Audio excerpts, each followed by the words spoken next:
Hi folks, welcome to our last live session for pre-calculus. We're going to be reviewing some trigonometric functions, some things like radians, degrees, conversions, and things of that nature.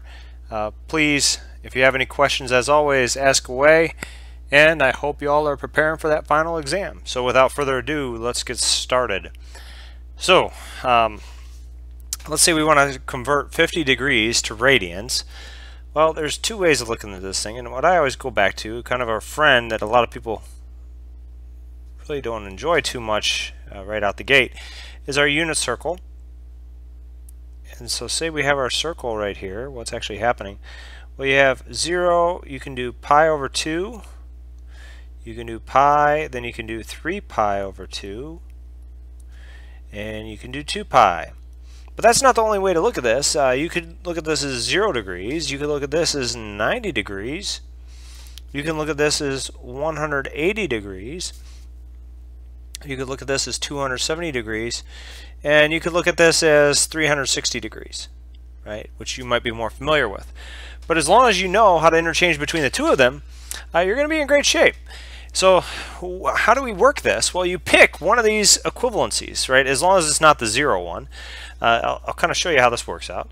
So if we have 50 degrees, right, we want to get rid of degrees, so we got to put degrees on the bottom. So which one let's pick? We'll pick the one with 180 degrees. So notice you have 180 degrees, and then that should be pi radians, right?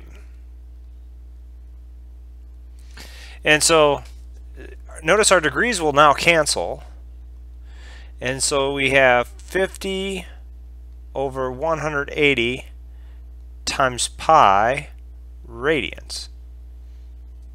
Well, this can be simplified a little bit. Your zeros can cross off, and you're left with 5 over 18, or another way to write that as well is 5 pi over 18 radians. And you might say, okay, I didn't like that 180. Well, the reason why we chose it is because it's probably the simplest in terms of the pi, but another way you could have done that, I'll kind of show you. You have 50 degrees, you want to cancel off degrees, so pick your favorite one, whatever one that might be. Let's say 270. Let's get crazy now, right? So if we did 270 degrees, so that would be right here, we could do 3 pi over 2 for radians, right? So now what happens? Well, as I mentioned, we get a little bit crazy. So you'll have to rewrite this, and notice the 2 will drop down. So you get 50 times 3 pi all over 270 times 2. So notice that 3 and that 270 will cross off, and you'll have 90. 90 times 2 makes 180, so you have 50 over 180 pi. Well, wait a second, that's exactly what we had before, and so you get 5 pi over 18 radians once again. So keep that in mind. It doesn't matter which one you choose, but you can come up with the same answer as long as you know those equivalent sort of angles on your unit circle. Right? You can convert the other way as well. So say we had pi over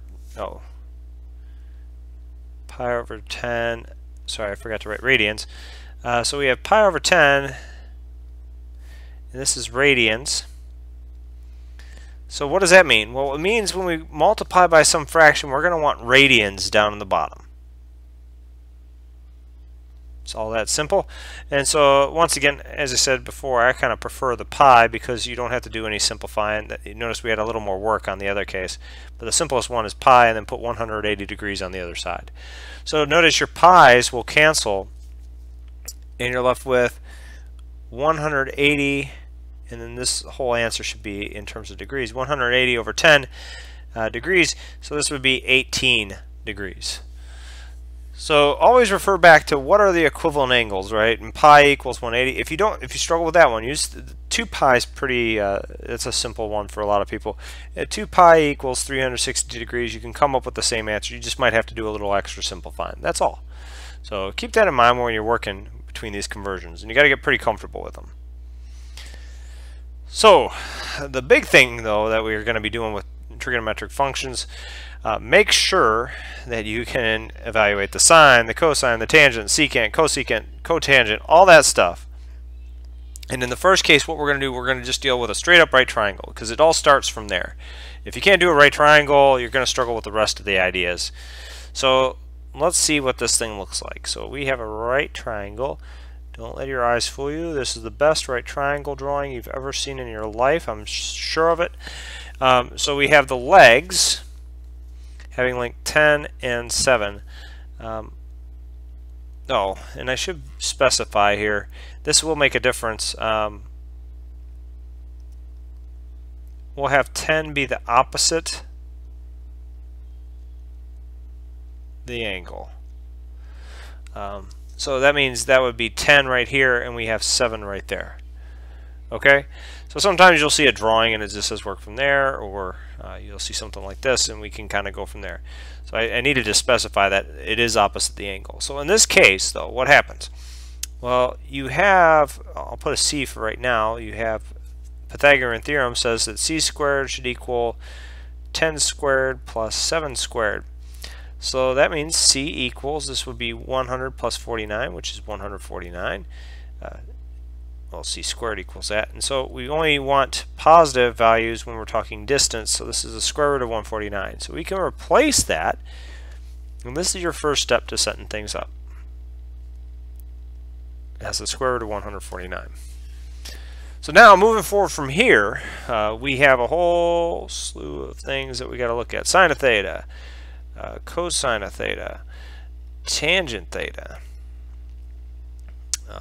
What else do we have? We have cotangent theta. We have cosecant theta. And notice I'm just tossing them down. It doesn't matter what order you toss them down. You're going to have to find them sooner or later. And I guarantee you'll see all of these in some form or another come exam time. So first off, the main two that I always say to work with at the beginning is sine of theta and cosine theta. Once you get those, the rest fall out quite easily. So sine of theta is opposite divided by the hypotenuse. So that's the SO, if you know the SOHCAHTOA type thing. That's sine equals opposite over hypotenuse. Well, what's your opposite side of that angle? Well, it's 10. What's your hypotenuse? Well, it's square root of 149. Okay? And you're done. That's it. All there is to it. Okay? So the cosine we can do in a similar manner. That's adjacent over hypotenuse. And so that equals, our adjacent side now is 7, right? Because it's adjacent to the angle down here. And then our hypotenuse is square root of 149. And you're done with that one. There's two different ways to do tangent. One is the TOA part. You can do opposite over adjacent, which is great for calculating in cases like this. Okay, so opposite over adjacent, what is that going to be? Well, opposite side is 10, the adjacent side is 7. But the other way, what I'd highly recommend you remembering is you can write that as sine of theta over cosine theta, which might be a little more complicated now, but when it comes to trig identities and finding solutions, this will be the better one to look at, the sine of theta over cosine theta, and getting comfortable with what happens. So you can write this as 10 over square root of 149, and then over 7 over the square root of 149. And so notice this is the same thing as 10 over the square root of 149 multiplied by, because you take the reciprocal, it's going to be square root of 149 over 7. The square root of 149s will cancel, and you're left with 10 over 7 using that method. So either method will work, works just perfectly, and so we're good to go from there. Now the cotangent theta, there's a multitude of ways to look at this. So one way, an easy way for us to look at this is 1 over tangent theta. And then I'll write the other way is cosine theta over sine of theta. But in either way, and so you could also write it as adjacent over opposite.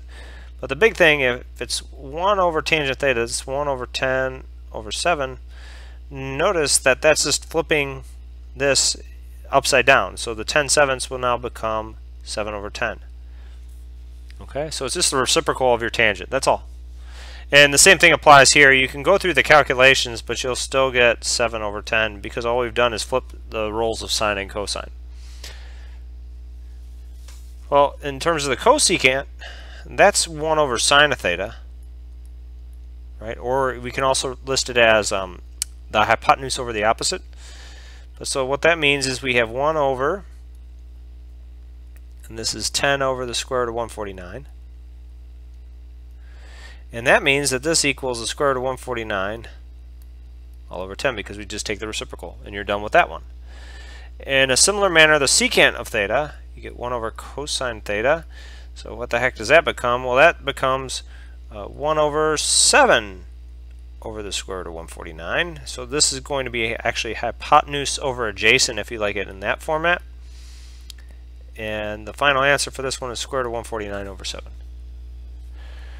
Are there any questions on any of these calculations? Because we need to have this down. This is the backbone of what we're going to be doing. It's basically everything's built from here in terms of understanding where these trig functions, how they behave, and things like that.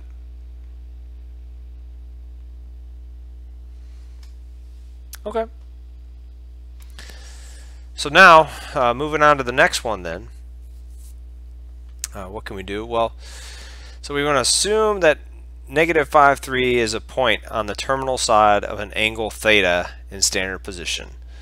Determine the sine theta, cosine theta, tangent theta, secant theta, cosecant theta, and cotangent theta. So same song and dance, what we've been doing. Whoa, I don't know what the heck's been happening there. Had a little slip of the line. There we go, that's better.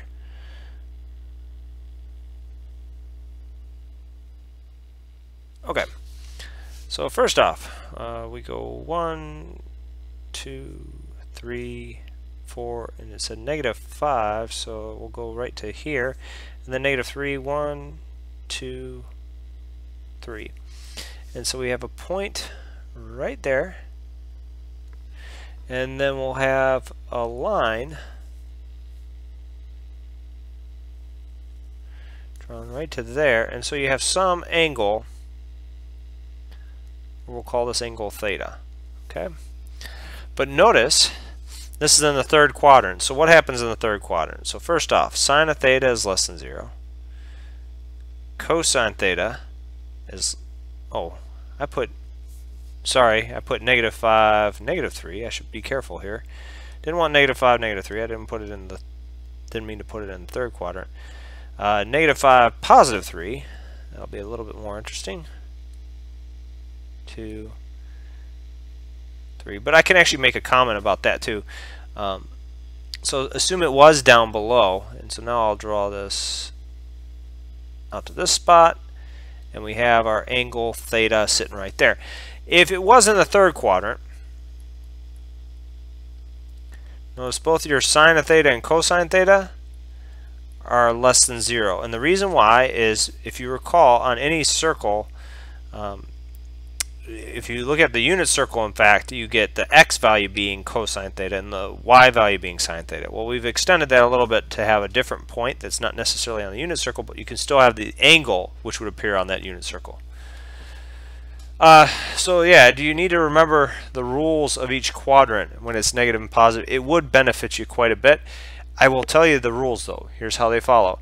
If you know that the x coordinate on a unit circle happens to be the cosine of theta and the y value is the sine of theta, you will find them immediately. What do I mean by that? Well, so let's think about what sort of numbers are in this quadrant. Well, notice that if you look back at this point, this is your x value at negative 5, and then this is your y value, right? And I said before, your x values will correspond to cosine theta. So notice in this quadrant, in quadrant 2, you're going to have cosine theta less than 0 for all of them. Okay. In this quadrant, the y value, remember, it corresponds to the sine of theta. So your y coordinate sine of theta has to be greater than 0 in this quadrant. And that happens every single time. You're just looking at that. So in quadrant 2, you're going to have that being identified. And you should be pretty comfortable going back and forth. That is going to be something I can guarantee you're going to see in some form or another. Okay, so remember, you can write yourself some notes and kind of get it down. But so if you want it again, quadrant 1, let's look at the x values in this quadrant. Notice if I pick any point in here, my x value and y value are positive. So that means cosine theta is the x value. That's going to be greater than 0. And then the sine theta, that's also the x value. And that's greater than 0. So now, if you look at quadrant 4,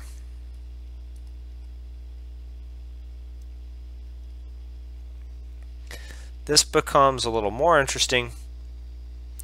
So one of these is going to be positive, one of these is going to be negative. So tell me which one is positive and which one's negative. Let's see what you got. So is the cosine positive or negative? Or is this is the sine positive or negative? What do you think? I'll give you a chance to try and take a guess at it. So we'll start with cosine theta. Is that positive or negative?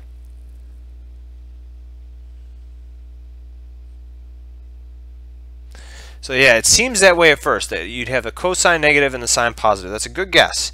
But let's think of the numbers, right? If I pick a point, let's actually do that. Pick a point in this quadrant, right? So let's list this point. So if you had 1, 2, 3, okay, so this looks something like 3.3 maybe, and negative 2.2, right?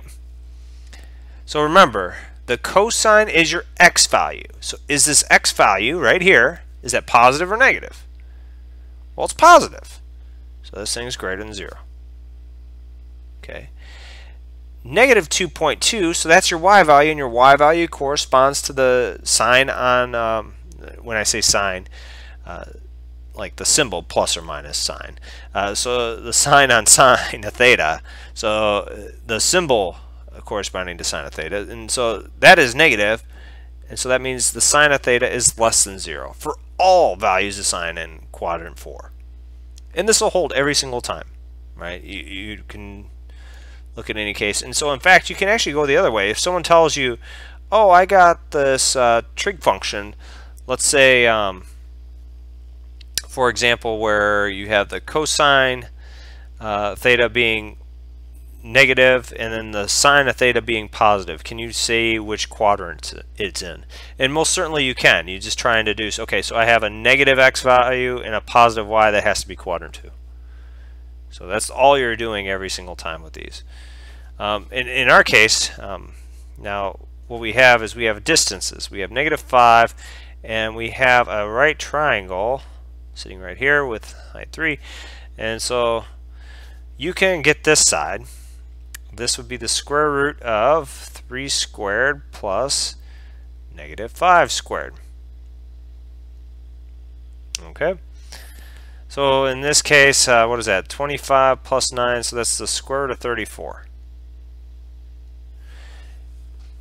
And so from here we can actually work with all the other angles as well, because you can remember everything's in terms of the sine and cosine. So first off, let's figure out what the heck we have going on here with the sine of theta. So sine of theta, remember, if this is, now you might have this angle theta, that means this is an angle theta bar. Alright? So what happens here? Well, this theta bar, sine of theta, that's going to be opposite, so that's 3 over the square root of 34. So that's opposite over hypotenuse. Questions on that one? Please ask. I'm glad you're asking questions right out the gate. That's what we kind of want. That's what I'm here for. So any questions on this one thus far?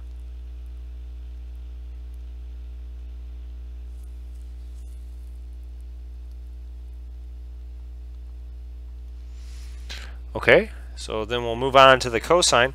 Notice the cosine has to be negative, right? Because we're in quadrant 2, so that tells us right away that we're going to have a negative symbol right there.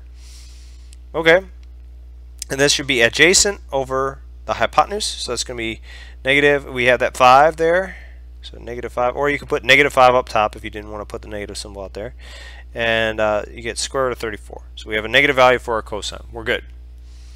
Now the rest, remember, they're built off of these. So tangent of theta Now, tangent theta is sine of theta over cosine theta, so that should tell us we're going to have a negative value right away. Okay, so what does this become? Well, you get 3 over the square root of 34 divided by negative 5 over the square root of 34.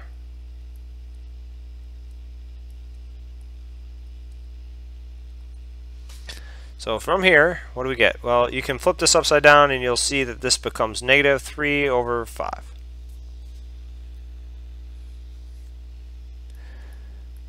Cotangent theta, remember it's just 1 over the tangent theta, so you just flip that, find the reciprocal of tangent theta. So that would be negative once again, and we have 5 over 3. If you have a secant theta, what the heck does that look like? Well, that's 1 over cosine theta. So all you do is you take your cosine value and you flip it upside down, so you get negative square root of 34 over 5. And last but certainly not least is that cosecant theta, which is 1 over sine theta, which equals, we're flipping you're taking the reciprocal of the sine of theta essentially, so you flip that fraction upside down. Notice that's a positive value, so that's square root of 34 all over 3. And those are your final answers for that. Any questions on those pieces? I know it can be tricky, so trust me, please ask questions if you got them. That's what I'm here for. It's the main thing. I want to make sure we get that straightened out. All these are kind of popping up all over the place. And we'll use this idea of what quadrant we're appearing in and stuff like that a little bit later. Even when we're trying to solve these trig equations later on down the road. So. Okay, I don't see any questions at this point, so I'll keep on moving forward.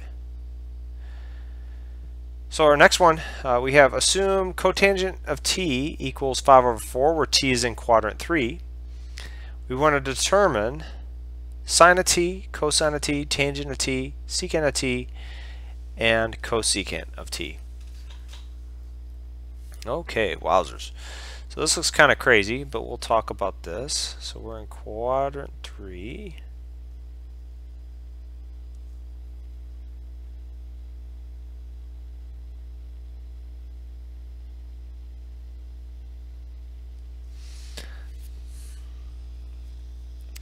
Okay, so cotangent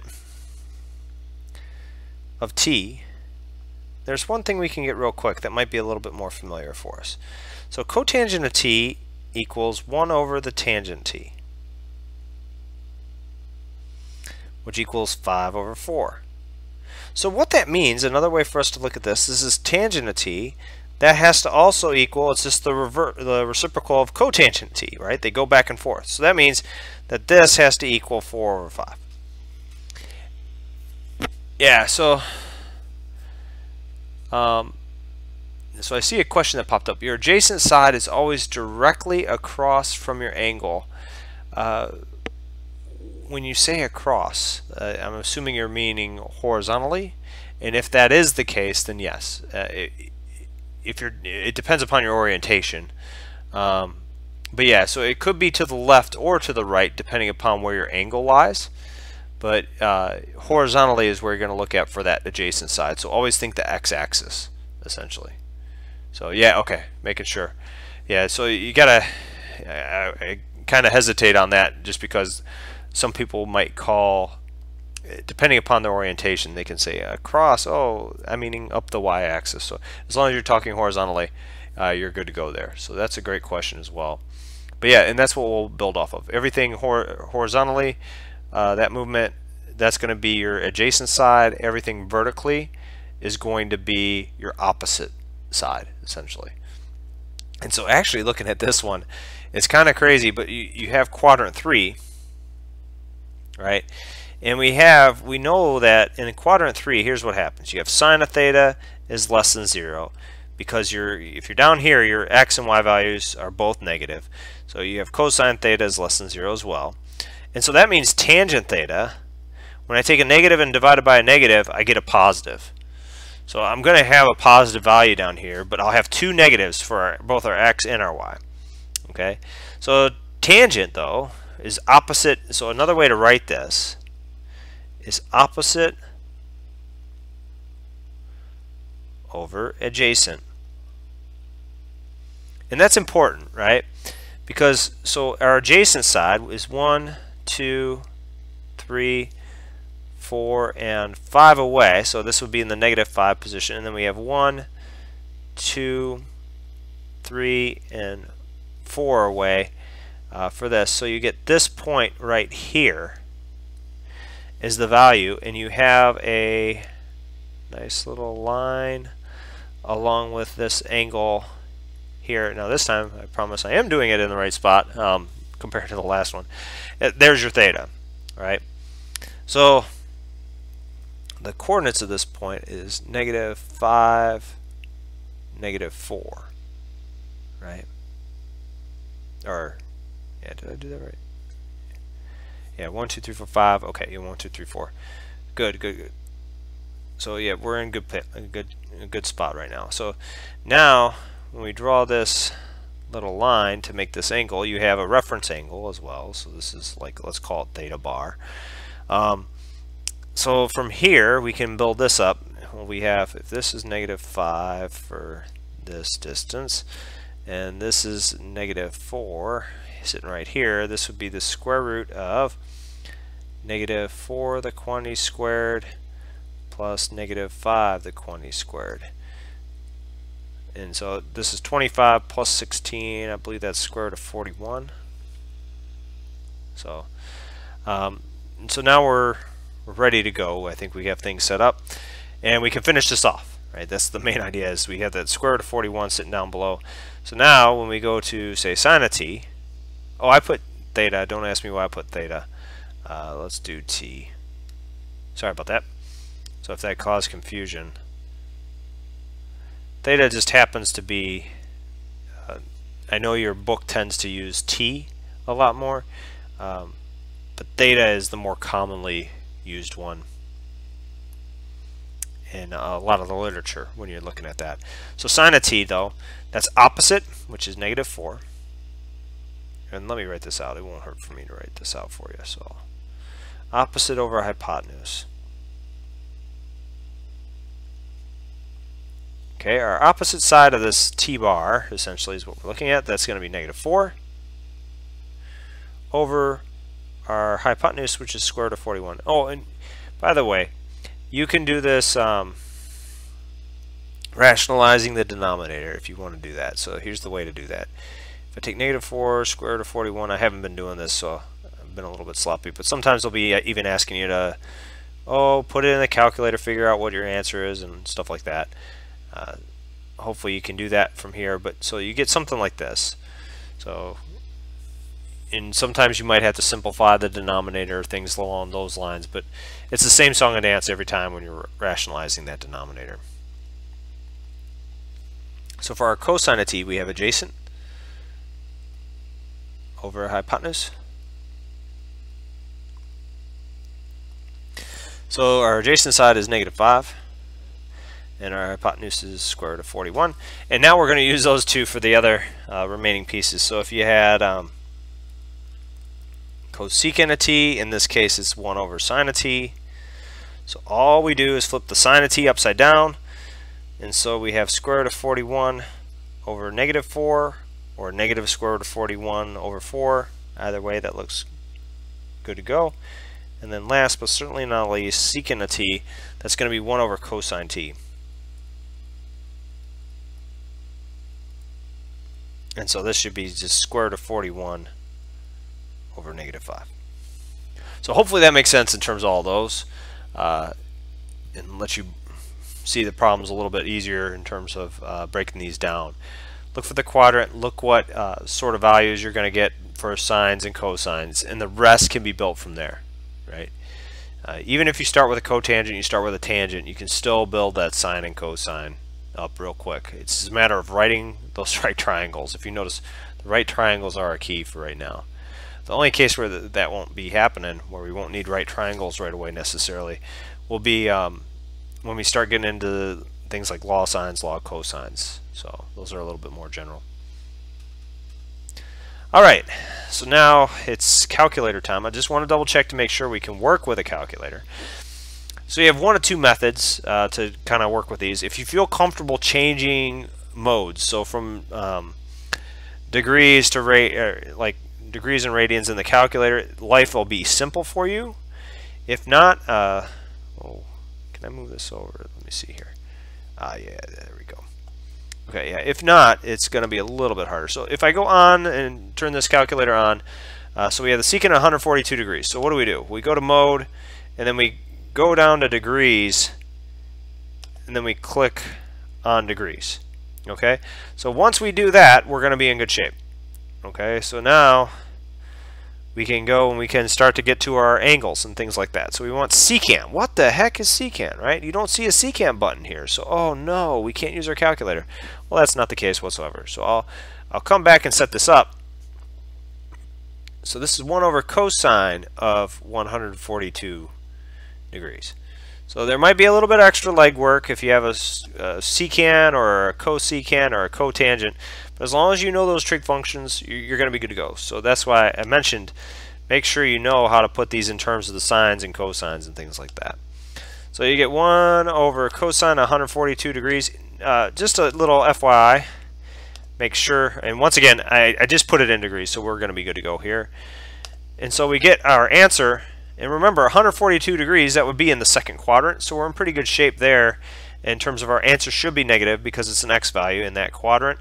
And then so I'll just round this, negative 1.269. Okay, and that's all there is to it, really. But let's say, worst case scenario, you didn't like that. You didn't want to do converting back and forth. You like having everything in terms of radians. Well, what can we do? Well, that's not too bad either. We can go 142 degrees times, well, we know there's pi radians in 180 degrees, right? So now what I'll do is we'll say secant of this and leave it in terms of radians. And I'll kind of show you how that works. Oh, and secant, remember, is 1 over cosine. I should just give you a little clarification there. So we go back, and now let's go down and let's put everything in terms of radians. All right. So when we hit the, oh, let me hit enter. Okay, good. And so now when we go 1 divided by cosine, things get a little bit more interesting because we'll have 142 times pi. So pi is second, and there's your pi. And then we want to divide that by 180.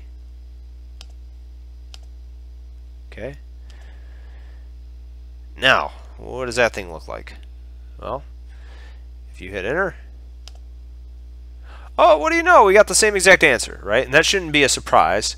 If you like things in radians, you don't want to mess with your calculator, you have it set at radians, everything's good, go for it, right? Just make sure when the questions are being asked, make sure you understand, is it in degrees, is it in radians? Or you'll see a case here coming up. Are we looking for our answer in degrees or radians? Labels are important here, so you got to keep that in mind.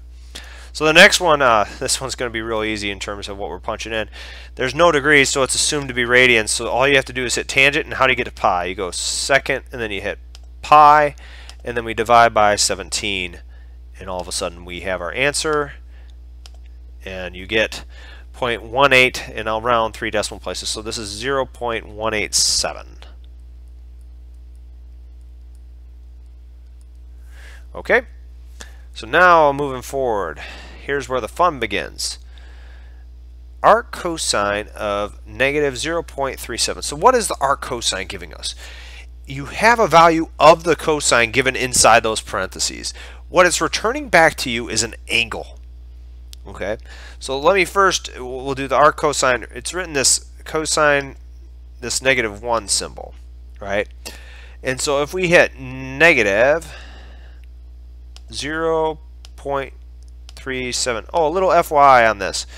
Sometimes you'll have an error show up, and what you've probably done is you hit this as the negative symbol, the minus sign. There is a difference between the negative symbol and the minus sign, so keep that in mind when you're punching those things in. So when we hit enter, whoops, I don't know why that came up. There we go. So you get this 1.949, so on and so forth, right? 1.949. What the heck is that? Is that degrees? Well, notice this is negative, and so the place that will occur is between pi over 2 and pi, And so this actually has to be in the second quadrant, so we're talking radians. And you could have told that right away just by kind of the output coming. And so the other answer that would be acceptable that you have to be aware of, right? Sometimes you have to change the mode. Once again, we'll go back to degrees if it's asking for degrees on that arc cosine. So if we go back to degrees and we hit our arc cosine of negative 0.37 and hit return, holy mackerel, big difference, right? 111 point, what were those last three digits? Sorry, 716 approximately. And so that's degrees. So make sure you can distinguish between the two. That's actually quite important, being able to work back and forth. And notice the other thing we could do is we could take 1.949 times pi, or times 180 divided by pi, and I'll kind of illustrate that. Or we could take this 111.7156. I could multiply that by pi over 180. So let's watch that. Let's see, times. So I'm taking that previous answer, multiplying by pi, and we divide by 180. If things work out, before I even hit enter, we should have something about like 1.949805347, right? Oh, what do you know? We have exactly that same answer, right? And that's exactly what's happening, what we hoped to happen, and it worked out perfectly for us. Okay. So the next one, it's time for using our trig identities and things along those lines. And so the ones you're going to need to know are the sum formulas, right, and the difference formulas and things like that. Make sure you're aware of all of those. So you have sine of x plus y equals, and sine of x minus y equals, cosine of x plus y equals, cosine of x minus y, and then a tangent of x plus y and a tangent of x minus y. The other ones are going to be the double angles, sine of 2x, cosine of 2x, and tangent of 2x, right? And so we'll see these things in action right here. So sine of a plus b, what the heck is that thing going to be? Well, the formula associated with that would be sine of a, then cosine of b. And since it's a plus on the inside, we have a plus going on here is the one way to think of it. You have, let me move it around so you can keep the a's and b's in the same spot. Then it goes cosine of a and sine of b. Well, in this case, life is pretty close to being perfect in terms of having sine b and then tangent of a. So let's actually draw those triangles. I make no claims of these being to scale whatsoever. So if I have a as our angle, we know we have a 3, 4 as the adjacent side, opposite over adjacent for tangent, and that means this is just a 3, 4, 5 triangle. Those are a common one. And the same thing with the B one, that's going to be a common one as well. I'm assuming right triangles there. So we have in the B one, you have 12 as the opposite and 13 as the hypotenuse. So what does that mean? Well, you can do the Pythagorean theorem if you want, but it should be a 5, 12, 13. If you have questions on where those came from, please let me know. But Pythagorean theorem does a trick, but these are real common ones, and so we can work from there. Trying to work with this now. Sine of A. Well, look at the angle for A, and so we have opposite over hypotenuse, that's 3 over 5, times cosine of B.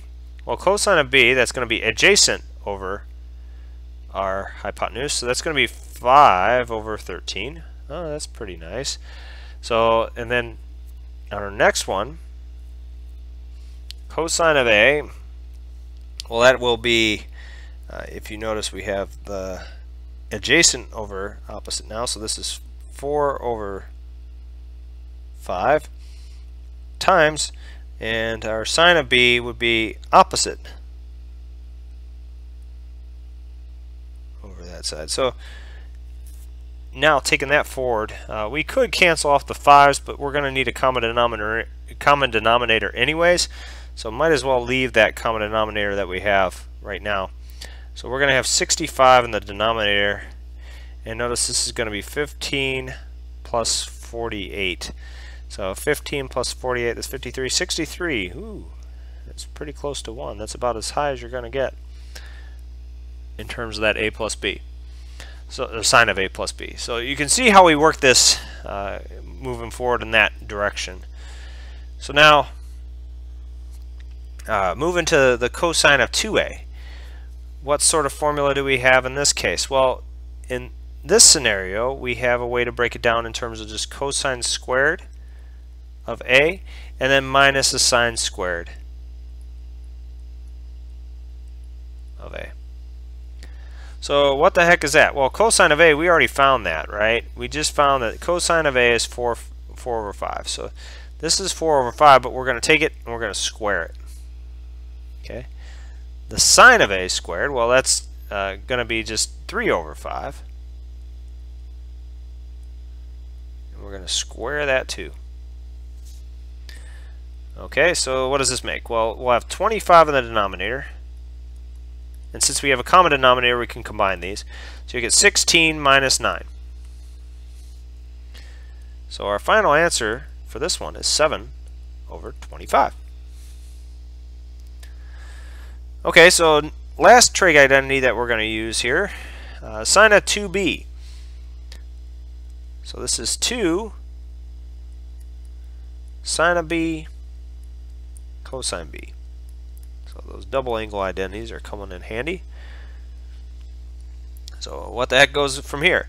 Well, we got to look at the b value now. So this is 2 sine of b. Well, what is that? Well, sine of b is 12 over 13. And cosine of b, what is that? Well, that's going to be 5 over 13. So you get a 13 squared in the denominator, which I believe is 169. And then you'll get 12 times 5 is 60, times another 2 is 120. Okay, questions on any of those? So hopefully that gives you some insight into how these things are broken down and actually getting able to solve them even though we don't have this angle 2b. We don't have this angle 2a. We don't have this angle a plus b. You break them down into smaller pieces, or sometimes you might have to combine them to get them into a format that you understand. But if you use those identities, you should be able to solve a lot more trig values.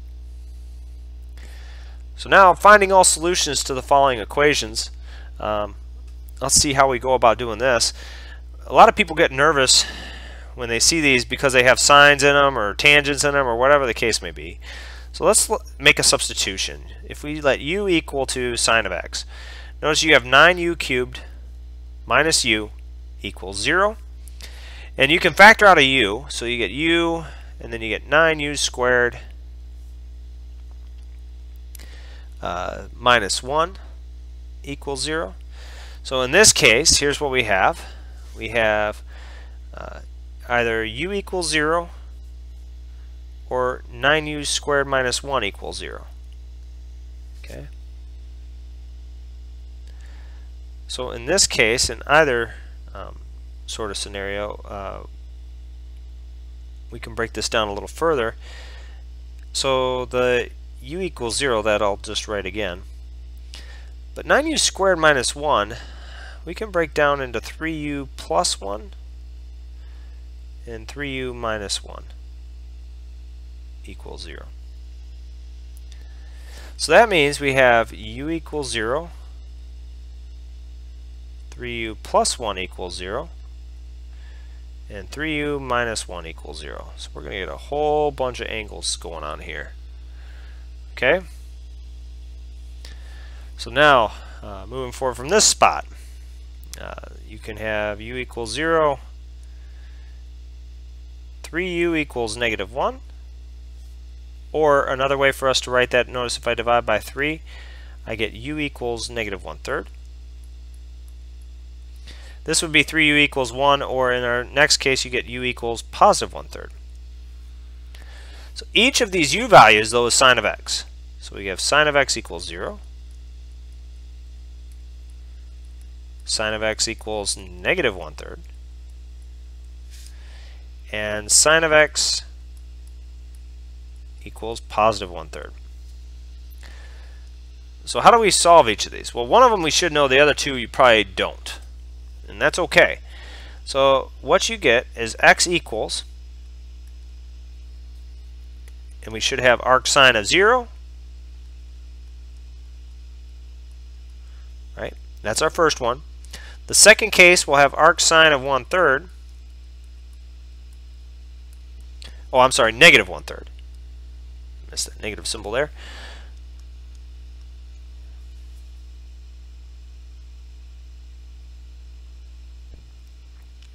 And our third case should be arc sine of positive 1/3. Now, not all these are going to work, and so I'll put a little question mark right here because there's going to be some extra business that we got to take care of. Okay. So in this case, we will pull out a calculator. We don't need it for the first one, actually. So if you go to draw this triangle,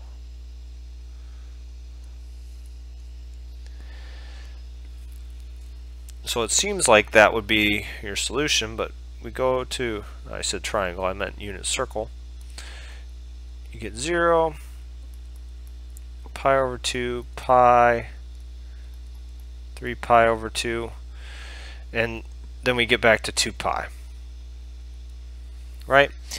So notice, when we have all these values, what's actually happening here? Well, so this arc, this inverse sine of 0, let's take a look at that, for example. What happens? Well, that's going to be when the y value equals 0, so that's going to be right there. So that's when y equals 0, but it also gives us that value right there. So sine of x equals 0. Yeah, we could plug in the arc sine of 0, but that's not quite there.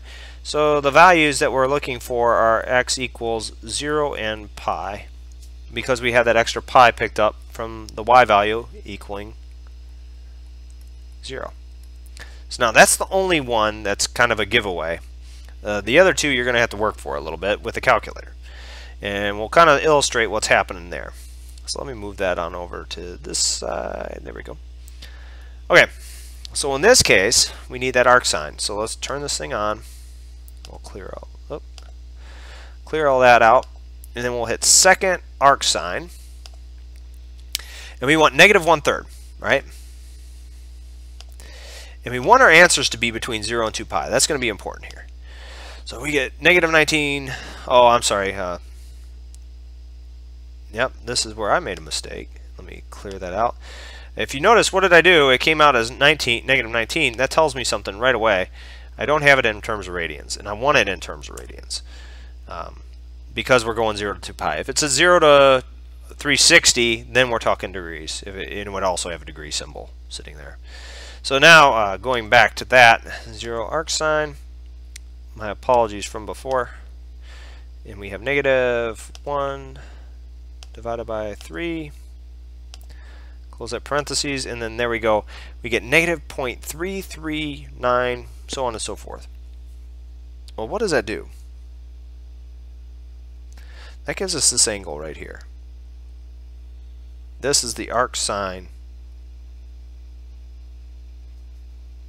Don't let your eyes fool you. There's a negative 1 sitting right there. And another negative 1/3. Okay, so what does that mean? So for the sine of x to equal negative 1/3, what's going to happen? Well, we get x equals, this isn't a nice number, right? It's some decimal. And so what we need to do in order to turn that into a positive, we need to add 2 pi, because basically that'll take this negative value and turn it all the way around so it becomes a positive angle.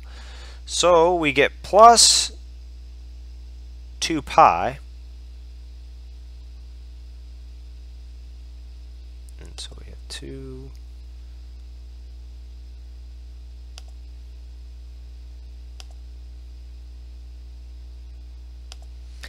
And this gives us a value, right? And this isn't our final answer, though. There's going to be something else that pops up here, and I'll show you how that works. So we get 5.943. right? That's one possibility. But you get this angle right here is the 5 point, so let's call this theta. That's 5.943. We know if we go the full circle, it's 2 pi, and then we can have some form of an angle right here. But that angle could also appear over on this side, giving us another negative value. So the way we get that angle first, we can take 2 pi and subtract off the value we just found. Okay? So when we go 2 pi minus, it's going to be the angle that we're looking for. So 2, and then second pi, minus our answer, which I'll hit just second answer, gives us the 0.33. So notice this is the positive version of what we just saw, right? So you get 0.33, or that technically looks like, well, I'll put 3398. So this angle right here would have to be 0.3398, right? But notice that angle has been added to pi. So now if I take that and I go plus our second and our pi value, all of a sudden we have our final answer for this one, 3.481.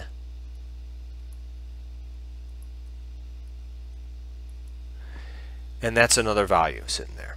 So this is a tricky one, but hopefully you can see. If you can do this one, I guarantee you can do anything tossed your way come exam time.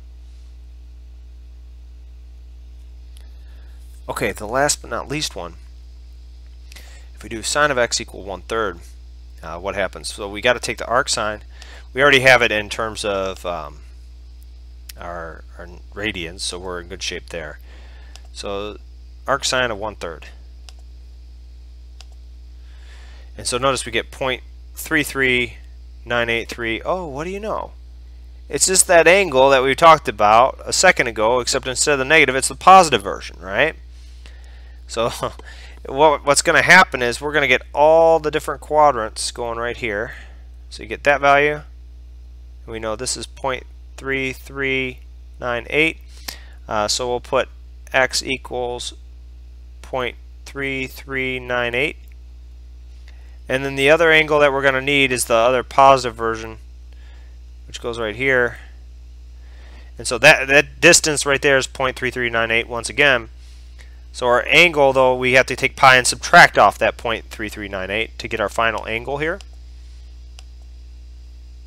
because the distance that the angle we're looking for goes from there to there. And so let's get our pi back up if I can. Okay. So we want second pi, and we want to subtract off our previous answer, and this will be our final value that we need, 2.801, we'll call it 8, 2.8018, and we're good to go. Okay, so those are all our final answers. So there's a ton of them in here, but hopefully you can see how we can work with a calculator and get our answers there. Now we can do something similar for this next problem. You have the tangent squared minus 7 tan, so we can go u equals tan x. And so you have u squared minus 7u plus 10 equals 0, right? And so from that you can hopefully see that this is going to be just u minus 2 and a u minus 5 equals 0. So that means u minus 2 equals 0 and u minus 5 equals 0. So u equals 2 and u equals 5, right? The nice part about an arc tangent, though, there's really not going to be too many values that we have to worry about here, just because of the tangent's behavior. So when you look at this, let's see what we got here. So we'll have tangent of x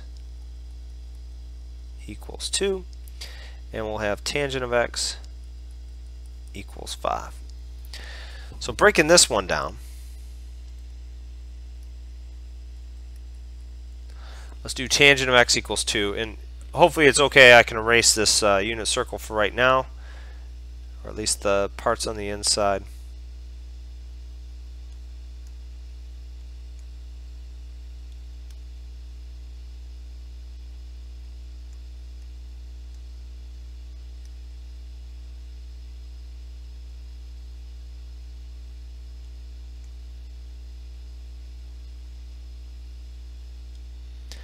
So the real question becomes on these, where's the tangent positive? So if you have y equals sine theta and x is cosine theta, the places where these are positive are where the signs are the same. So tangent theta greater than 0 occurs here, and it also occurs in this last quadrant. So tangent theta is greater than 0. Okay, so with that in mind, for the tangent of x equals 2, what do we get as a solution? Well, we'll need to use arctangent of 2. So x equals arctangent of 2. Okay, so how do we work with that? Well, so we take this, and let me slide that on over. Okay, so arctangent second, oh, come on. That was the wrong one.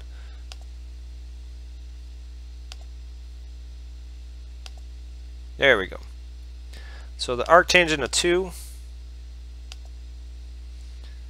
then we hit enter by going down there. And notice we get 1.107, right? And so I'll round it there, 1.107. So that's some angle sitting right here. And so we have this is 1.107. So notice that means we have to also take that 1.107 and add that to pi. Right, other way to think about it is a straight line on down. So you've added pi radians along the way to make that straight line. So you go this answer plus our pi value.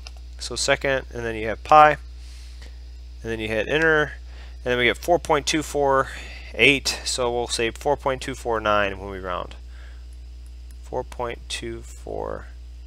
And so those are two of your values, but that's not our complete final answer. We need tangent of x equals 5. So notice that's x equals the arctangent of 5. Okay. So let's see if we can get this one. Well, second arctangent 5, and we'll close that off. And notice for this one we're going to get x equals 1.37. What was that at last digit? 1.373. And in this case we're going to add pi to it to do the same thing, because 1.37, that would be just a little bit closer on up here. I'm not saying this is to scale. Oh, holy mackerel. There we go, something like that. And so that means we add pi, and we get something a little bit closer down here. Okay? So take that 1.37, we'll take that answer, and then we're going to add pi to it.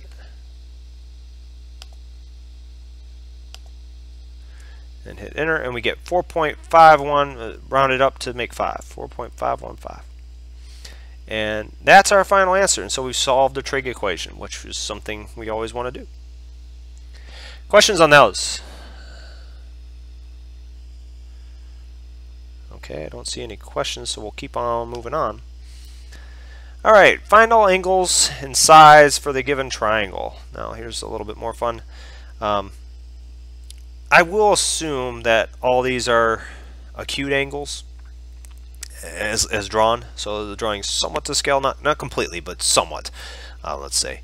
So what we're missing, let's start with this angle right here. Okay, so we have this angle B going on. We can start to figure out some values for B. And the way to do that is we know that if we have sine of 37 degrees, and notice all these are in degrees, divided by 11, that should equal sine of B degrees divided by 18. This is from the law of sines. So all we did is use law of sines here. Okay, so law of sines says, okay, we can just kind of figure this out. And so if we take sine of 37, so sine of, I forgot to do something actually. Before I forget, I should get in the habit of doing it every time. I got to make sure these are in degrees, and it is now. And so now I can hit sine of 37, and this shouldn't cause any problems whatsoever. And we divide by 11. Now that'll give us some answer, right? This is the left-hand side, but so now we need to solve for b, and so what we need to do is multiply both sides by 18. So if we multiply both sides by our 18, notice we get this 0.984, yada yada yada, right? So first off, what do? We multiply this by 18. 18 sine of 37 degrees divided by 11 equals sine of b degrees. Okay, so now what do? Well, we want to solve for b, and so b equals, well, this will be the arc sine of 18 sine of 37 degrees all over 11. Okay, so and this answer will become in degrees because we have our calculator in terms of degrees. So we already got that value listed right there. So now all we need to do is hit second arc sine, and then we put in that answer. And notice we have b equals 79.993 or 994. So b equals 79.994 degrees. So we can erase this, put in here, we've approximated just a little bit, so that'll change things slightly, 79.994. And so now to get this angle, let's call this angle C.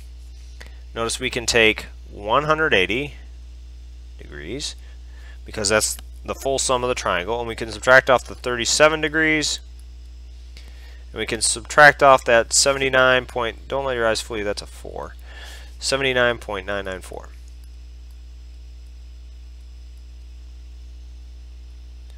And what does that equal? Well, let's see here.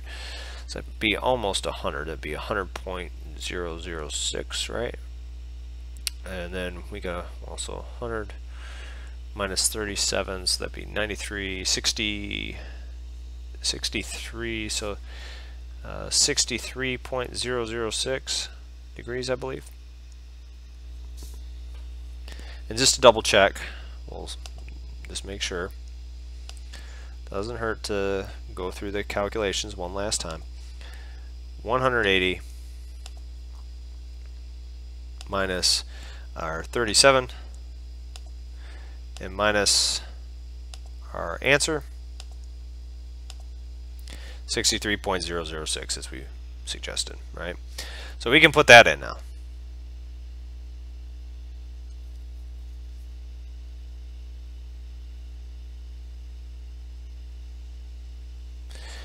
So for our last one, the last trick here, I guess you can say, let's actually try something different. Let's see, what about the law of cosines? Right, so law of cosines, and we'll call this side, I think, little c, because we called the other side big C. So law of cosines, what happens here? Well, law of cosines states if you wanted c squared, that equals a squared plus b squared minus 2ab cosine c, I believe. I think you had a whole list of them, something like that, along those lines. And so in our case, we have c squared equals, well, a squared, it's going to be 11 squared, plus b squared is 18 squared, minus 2 times 11 times 18 times the cosine of, well, 63.006 degrees.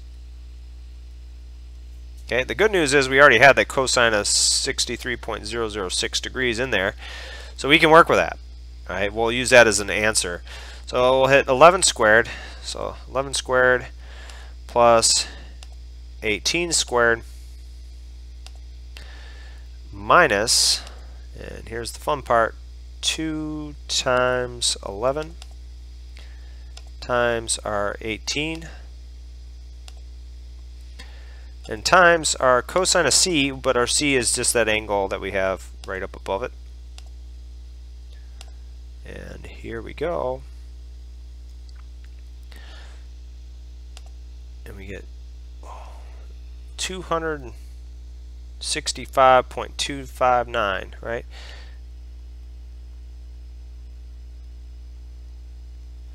It was 259, I believe. Yeah. This might be a cause for concern, right? Because it's bigger than the 11 and 18. Well, that's good if it is concerning you, but luckily we have c squared. So if you wanted c, you got to take the square root of that.